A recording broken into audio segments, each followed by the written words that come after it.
Hi again and welcome to part 7 of my Common App series. This video is especially helpful if you're from Europe like me. Today we're diving into the courses and grades section on the Common App and how to enter your grades correctly, especially if you do not use the US-based system, the GPA system. Okay, so first of all, as you might see, not a lot of colleges will require this section. I applied to 20 colleges, which is the maximum on the Common App, and only 2 out of the 20 colleges require those courses and grades, because normally they have your transcript and they look at it and that's fine, but here you have to self-report your grades. For some colleges, not necessarily. But if you do, this is how you fill it out. First, they're asking you if you can access a copy of your transcripts. I personally can. In Germany you can. You can always get a copy from your school. So just click yes or no. And then they ask you for 9th grade, 10th grade, 11th grade, and 12th grade. Which for me is surprising as a German, only 11th and 12th. Or I think now even 12th and 13th grade count towards your degree, towards your high school diploma, the Abitur. But in the US, high school goes for 4 years. So that's why they're asking you for the grades before that as well. And this looks really overwhelming right now. This is what it's going to look like when you open the section. You basically have to type in every course that you took during that year and then also give it a name. I would always just translate the course again, like religion. I didn't put the German name for religion, but I put religion down too, just the English name.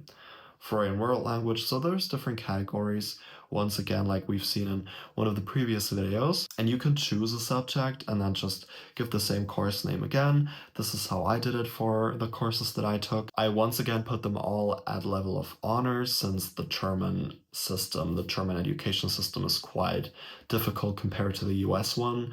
So even though we don't have the honor system, I would consider it as the honors.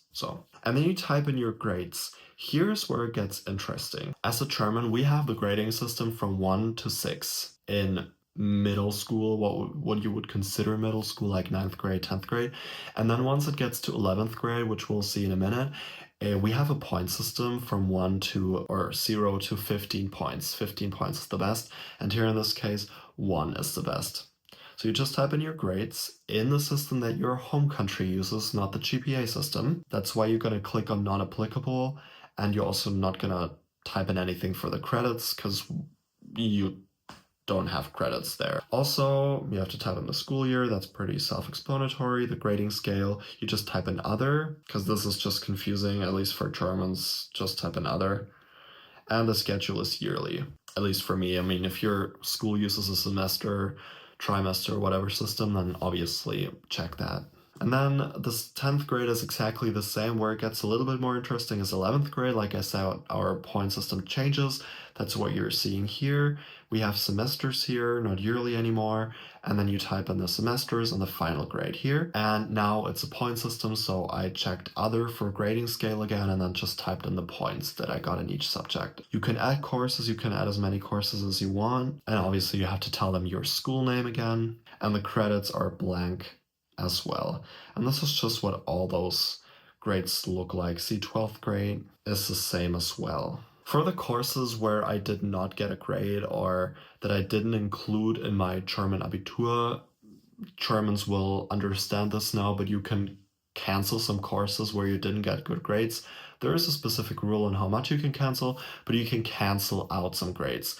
And in the subjects where I did that, I also left it blank here. I didn't report the grade that didn't account towards my degree.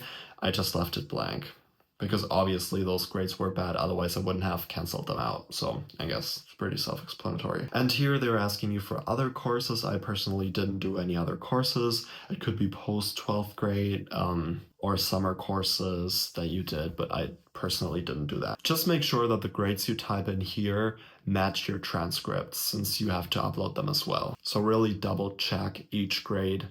I know it's kind of a bummer, it's kind of annoying to fill it out, but you gotta do it. But it's pretty simple, it's kind of monotonous, but you'll understand pretty quickly. This whole section can be a little bit confusing, but really don't panic. There's no stress. Just follow your school's format and double check everything. You got that. And that's it for the main sections of the Common App. I can't believe we're already done filling out all of those sections. But don't stop here, there's so much more to come. In the upcoming videos, I'll show you how to add colleges to your Common App dashboard, write a strong Common App essay with tips and tricks, tackle supplemental essays like a pro, the ones you have to write specifically for certain universities, such as why did you choose this college, how to upload your teacher recommendations and your transcript, how you can get your transcripts translated, how you can apply for financial aid and scholarships as an international student, and all of that stuff. So make sure to hit that subscribe button if you haven't already, and join me in the next part, which is going to be how to add colleges to your Common App dashboard, because that's the fun part. See you there!